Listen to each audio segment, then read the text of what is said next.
On a hot summer afternoon in the bustling city center, young Valeria was leisurely strolling through the shops, enjoying her free time after college. At 22 years old, Valeria was an intelligent girl, dedicated to her studies, and very close to her family. She was excited because she had secured an internship at a prestigious company, a significant step in her career.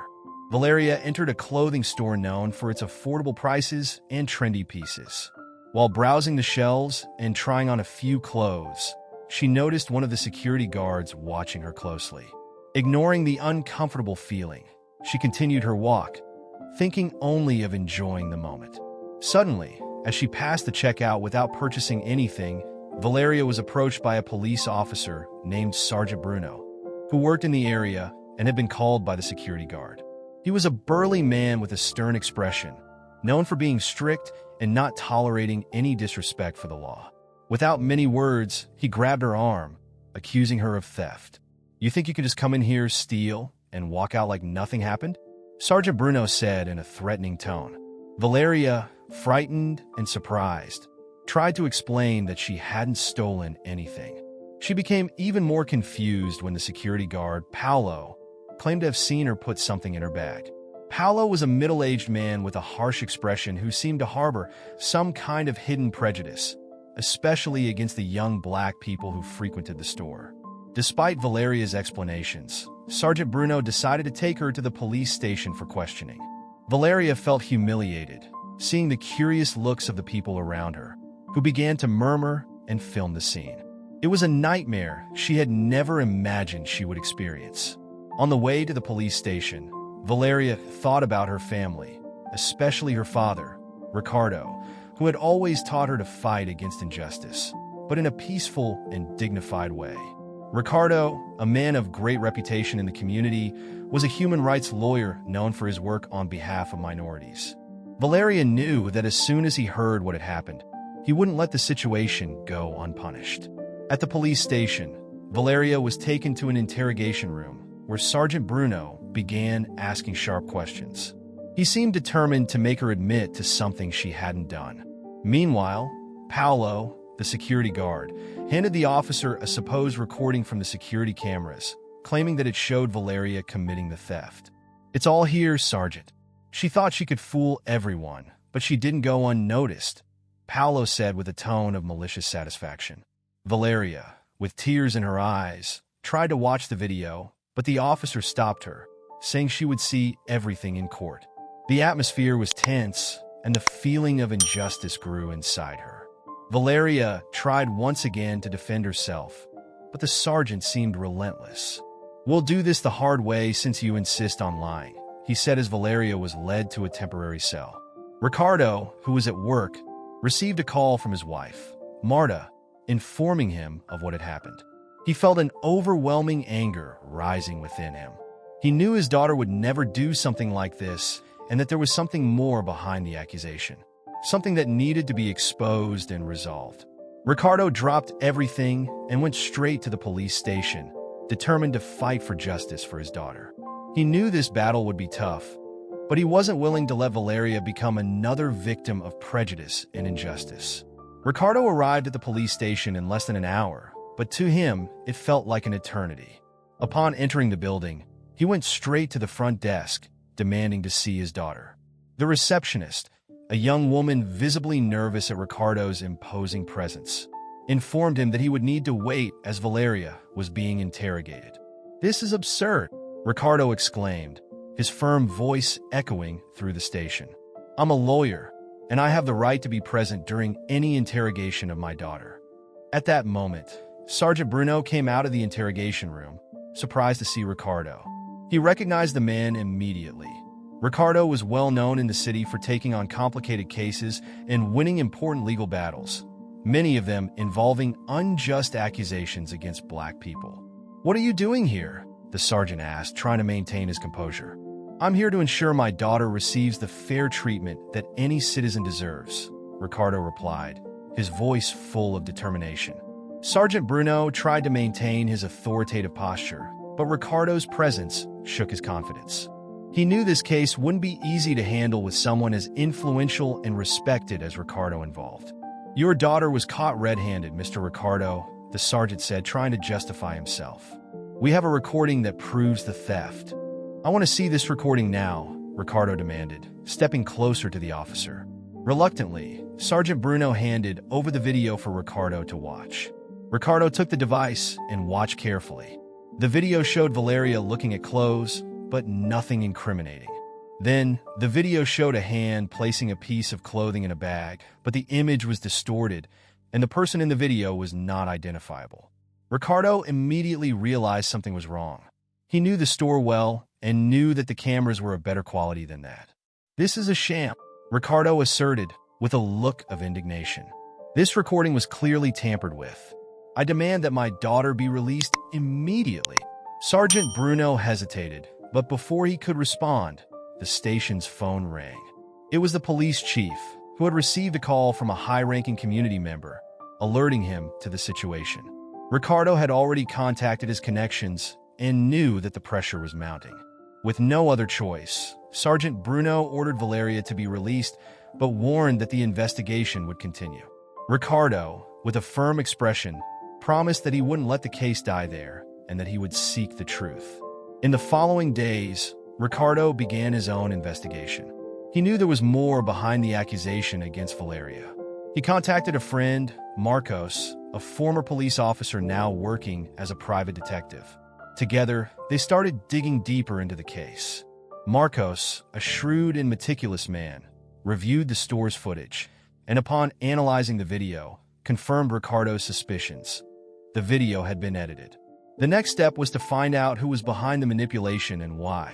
Meanwhile, Valeria tried to resume her normal life, but the incident haunted her. The news of the accusation had spread through college and social media, and many began to question her integrity despite her innocence. Ricardo and Marcos discovered that Paolo, the store's security guard, had a history of racial discrimination accusations but had never been punished. There were several complaints against him from customers who felt wronged, but strangely, all investigations had been shelved. This raised even more suspicions. Ricardo decided to go to the store and confront Paolo directly. When he arrived, he found the security guard at his usual post. With a controlled but firm voice, Ricardo asked about the previous accusations and the edited recording. Paolo, initially arrogant, began to get nervous under Ricardo's piercing gaze. He denied any involvement in the video editing, but his body language betrayed what he really knew. I suggest you start telling the truth now, before things get worse for you, Ricardo warned, with a threatening tone. Paolo began to sweat and finally gave in to the pressure. He confessed that he had received orders from someone to watch Valeria and create a situation that would incriminate her. Paolo didn't know the exact reason, but he revealed that a man had offered him a large sum of money to ensure Valeria was caught. Ricardo felt his blood boil. Who could be behind this? He knew he was getting closer to the truth, but he needed to discover the identity of this person and the motive behind the entire setup. Ricardo and Marcos continued to investigate, and with the new information, they identified a name, Eduardo Mendonça, a prominent businessman in the city, known for his political connections and shady past. Eduardo and Ricardo had a history. In the past, Ricardo had prosecuted Eduardo in a corruption case, and since then, the two had been declared enemies. Ricardo began to connect the dots. Eduardo knew Valeria was his daughter and had likely orchestrated the whole incident as revenge. However, there was something more behind this. Eduardo's involvement suggested that this plot was more complex than simple personal vengeance. Ricardo decided he needed to confront Eduardo directly. He arranged a meeting at an upscale restaurant in the city center, where Eduardo often conducted business. When he arrived, Ricardo found Eduardo already seated, with a smug smile on his face. "Ricardo, what a pleasure to see you again," Eduardo said with a sarcastic tone. "Let's skip the formalities, Eduardo. I know you're behind the setup against my daughter. Why are you doing this?" Ricardo asked bluntly. Eduardo maintained his composure, but there was a malicious glint in his eyes. "I warned you that you'd pay for ruining my business, Ricardo. And what better way to do that than by ruining your family? This won't end well for you, Eduardo. I'm going to expose everything," Ricardo responded with cold determination. Eduardo laughed. "Oh, Ricardo, you still don't get it? This is just the beginning. There are things you don't know yet. Things that could destroy not just you, but also your daughter's reputation. Ricardo remained silent, but his mind was racing. What could Eduardo have against Valeria? He knew his daughter was innocent, but Eduardo's veiled threat made him realize that more secrets were being kept. Ricardo left the meeting with Eduardo with a heavy mind but determined to uncover what else was being hidden. He knew Eduardo wouldn't make empty threats, and that worried him. Back in his office, he and Marcos began to dig deeper into Eduardo's life, searching for any clues that might reveal what he knew about Valeria. Meanwhile, Valeria began to notice strange behavior around her. People she knew were distancing themselves, and odd rumors began circulating at college. Someone was spreading false information about her, suggesting that she was involved in criminal activities. Valeria was being slowly destroyed socially, and it was taking a toll on her mental health. Ricardo, now more desperate than ever, decided to turn to a source of information he had avoided: Amanda, a former informant with ties to the criminal underworld. Amanda had a complicated history with Ricardo, but he knew she might have access to information that no one else had. He met her in a dark bar on the outskirts of the city. Amanda, a tough-looking woman with sharp eyes, was sitting in a corner, waiting for him. "Ricardo, always a pleasure," Amanda said with an enigmatic smile. "What do you want?" "I need to know what Eduardo Mendoza is hiding about my daughter. He hinted that he has something that could destroy her, and I need to find out what it is," Ricardo replied bluntly. Amanda studied Ricardo for a moment before speaking. "Eduardo is dangerous. You know that. But you also know I like challenges. I'll find out what he's hiding, but it's going to cost you." Ricardo agreed without hesitation. He knew that time was against him and that any information could make a difference. Ricardo could hardly believe what Amanda had told him. The weight of the revelation was suffocating, but he knew he needed to keep a cool head to deal with the situation. Amanda, always observant, noticed the impact her information had caused and, in a serious tone, began explaining in detail the scheme Eduardo had orchestrated to destroy Valeria. Amanda revealed that Eduardo Mendoza was not just an influential businessman, but also a master of manipulation and deception. He had a network of corrupt contacts that spanned various sectors, including the corporate world and the judicial system. With these connections, he could manipulate situations to his advantage, fabricating evidence and influencing decisions that ruined his enemies. "Eduardo has done this before, Ricardo," Amanda said as she leaned over the table. "He's destroyed other people who dared to stand against him, but never anyone as close as your daughter. This is personal, and he wants to take you down for good." Ricardo felt a chill down his spine hearing those words. He had always known Eduardo was a dangerous enemy, but he hadn't imagined he was capable of something so vile.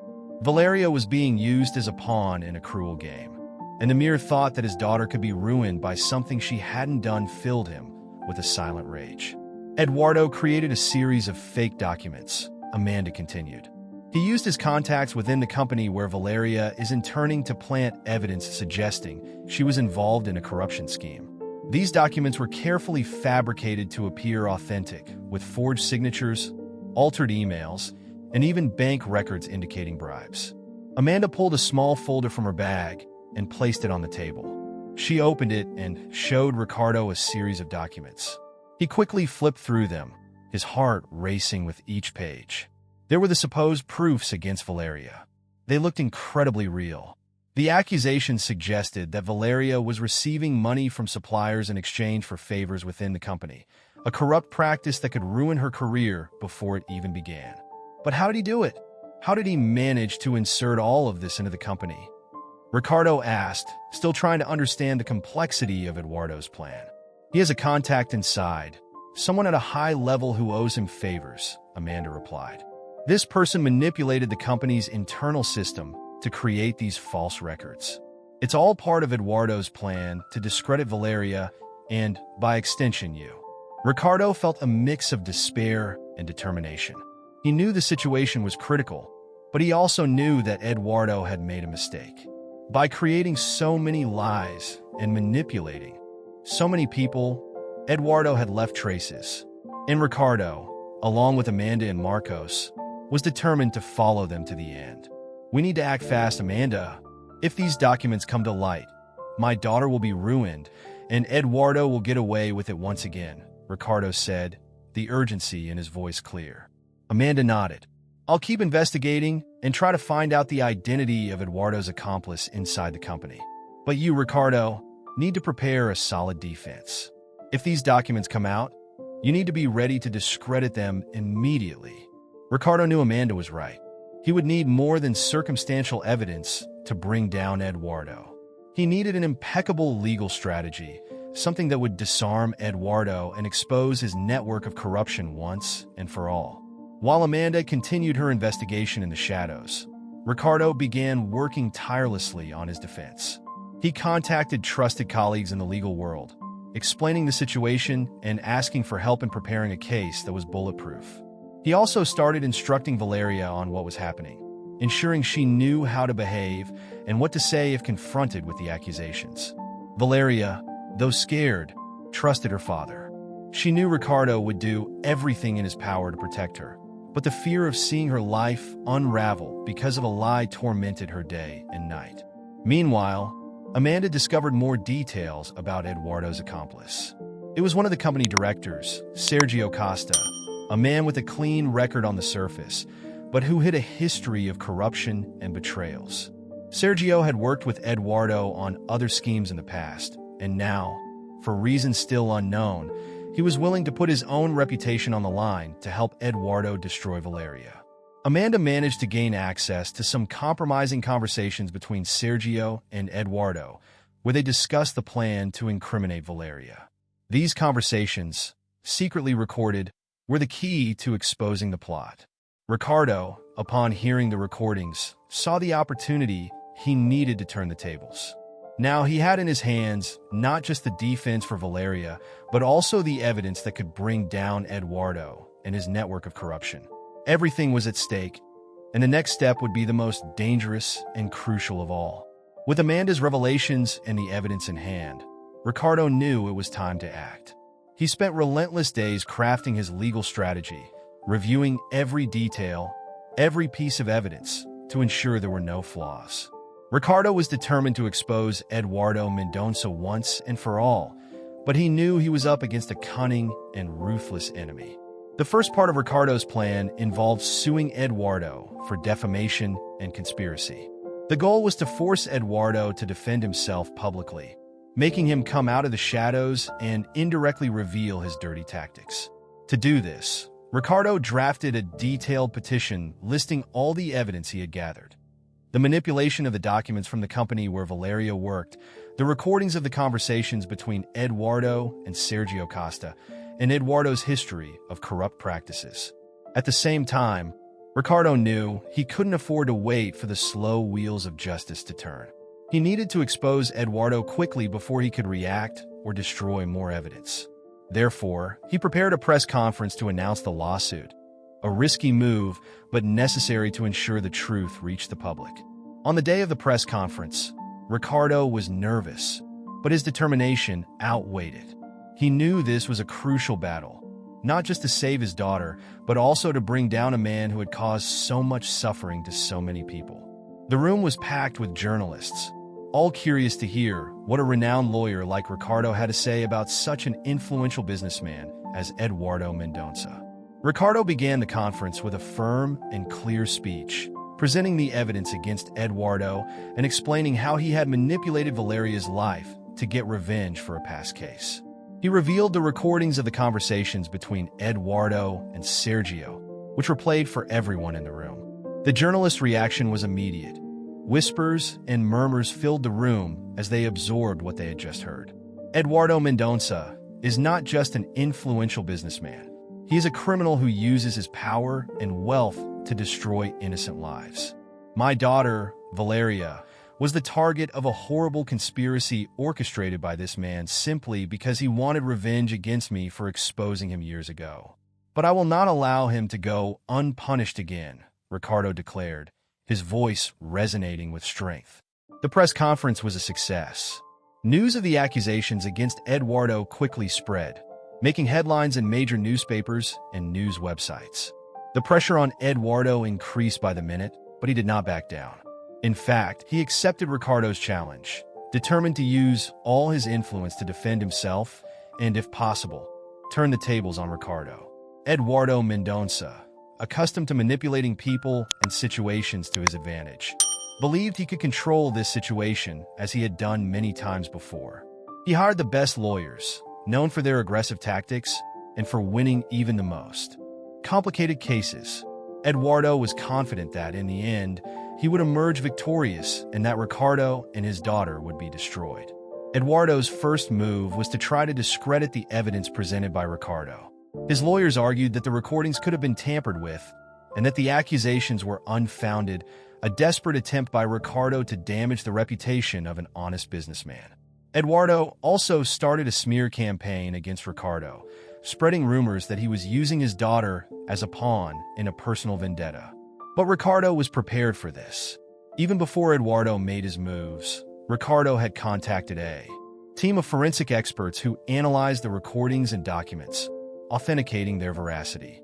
He also garnered support from various human rights organizations and influential lawyers who were willing to publicly defend the case, highlighting the seriousness of the accusations. As the legal battle intensified, Eduardo began to feel the pressure. The noose was tightening, and he realized that his traditional manipulation tactics were not working as they used to. He tried to use his political connections to shut down the case, but the public attention and media coverage caused many of his allies to distance themselves, fearing association with the scandal. Ricardo, on the other hand, remained relentless. He used every resource at his disposal, from media pressure to popular support, to ensure that Eduardo had no way to escape. Additionally, Amanda continued her investigation, uncovering more evidence of Eduardo's corruption schemes, making it increasingly difficult for him to defend himself. The case finally went to trial, with the courtroom filled with journalists, activists, and curious citizens. Eduardo sat on the defendant's bench, his face tense, a stark contrast to the confident businessman he had always been. Ricardo, meanwhile, was calm but focused. He knew this was the decisive moment. During the trial, Ricardo presented all the evidence convincingly, exposing Eduardo's corruption network, his ties to Sergio Costa, and how he had manipulated the system to try to destroy Valeria. The witnesses Ricardo called, including Amanda, further strengthened the case against Eduardo. The final blow came when the forensic experts presented their detailed analysis, confirming that the recordings and documents were authentic. Eduardo's defense tried everything to discredit the evidence, but they couldn't. Finally, the judge, after hearing all the arguments and reviewing the evidence, declared Eduardo guilty. He was convicted of conspiracy, defamation, and other crimes related to corruption. The decision was met with applause from the audience, and the media quickly spread the verdict, marking the end of Eduardo Mendonça's corrupt empire. Eduardo Mendonça was sentenced to several years in prison and had all his assets confiscated. His downfall was swift and devastating, destroying his reputation and power. Sergio Costa, Eduardo's accomplice, was also arrested and convicted, thus ending the corruption scheme they both controlled. For Ricardo, this was a bittersweet victory. He had saved his daughter's life and exposed the truth, but at the cost of revisiting old traumas and facing the darkest parts of society. Valeria, although exonerated, would need time to recover from the stress and humiliation she had suffered. But in the end, both father and daughter knew they had done what was right. They fought against injustice and won, proving that even in the face of a powerful enemy, truth and justice can prevail. Eduardo Mendonça was imprisoned on several charges, including conspiracy, defamation, and involvement in criminal activities.